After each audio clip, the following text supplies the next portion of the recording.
C'est une chose très précieuse de voir que quoique Paul n'est pas n'était pas conscient d'annoncer la parole de Dieu, il était tout de même sous le contrôle du Saint-Esprit. Et spontanément, il exprimait la pensée de Dieu.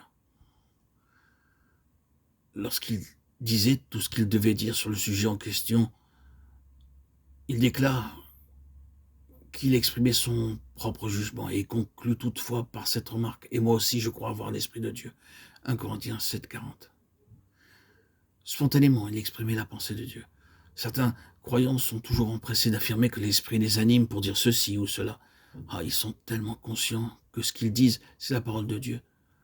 Je crois que de tels chrétiens trahissent ainsi leur pauvreté. Un chrétien riche, à cause de l'abondance de la grâce dans sa vie, peut partager la pensée de Dieu, sans pour autant être très conscient qu'il est la bouche de Dieu. Un chrétien riche ne s'attend pas forcément à des choses nouvelles pour pouvoir les partager comme un oracle de Dieu. Mais le chrétien qui n'a pas accumulé des richesses tout au long des années est effrayé de devoir parler sans être conscient que ce qu'il exprime lui a été donné par Dieu. L'apôtre Paul était un homme qui avait eu une révélation divine. Mais quand nous considérons plus attentivement cet homme, nous voyons que tout ne procédait pas de la révélation seulement. Pendant des années, il avait suivi le Seigneur. Et pendant des années, il n'avait jamais laissé accès au péché, ni même subi de défaite. Et pendant toutes ces années, sa richesse spirituelle augmentait sans cesse. C'est ainsi qu'il a pu apporter la parole qui répondait aux besoins rencontrés. Nous avons un bel exemple du développement spirituel d'une vie lorsque Paul ouvre son cœur dans la lettre aux Corinthiens. Il nous dit qu'il exprime seulement sa pensée sans une révélation particulière du Seigneur. Et cependant, nous découvrons que ce qu'il a dit, c'est encore actuellement la divine révélation pour l'Église. Nous avons un homme qui dit ses propres mots, et ces mots sont rapportés dans la Bible comme étant la parole de Dieu. Nous voyons les hauteurs sur lesquelles, dans la Nouvelle Alliance, la grâce de Dieu peut transporter un être humain. Nous voyons un être humain formé par Dieu pendant des années. Dieu a sans cesse modelé sa vie et l'a purifié jusqu'à ce qu'il tisse quelque chose dans la constitution la plus profonde de cet homme. C'est cela, la richesse.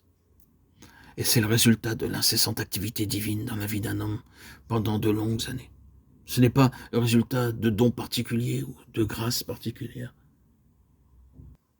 Je suis très peiné lorsque fréquemment je rencontre des frères et des sœurs qui sont tellement dépendants d'expériences spirituelles particulières qu'ils sont comme des incroyants dans les périodes où ils ne reçoivent rien de particulier. Ils sombrent dans la même vie que celle des incroyants. Oh, quel triste état de pauvreté cela révèle. Je reconnais que si Dieu nous retirait sa grâce, nous sombrerions bien vite. Mais bien que cela soit vrai, il est tout aussi vrai qu'il y a une opération incessante de sa grâce, laquelle, en accord avec ce qu'il y a de plus profond en nous-mêmes, y façonne quelque chose au cœur même de notre être.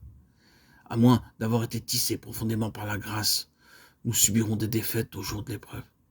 Si vous êtes spirituellement pauvre, vous en êtes conscient lorsque vos prières semblent ne pas être entendues, lorsque le ciel semble d'airain et quand tout semble affirmer que Dieu vous a abandonné.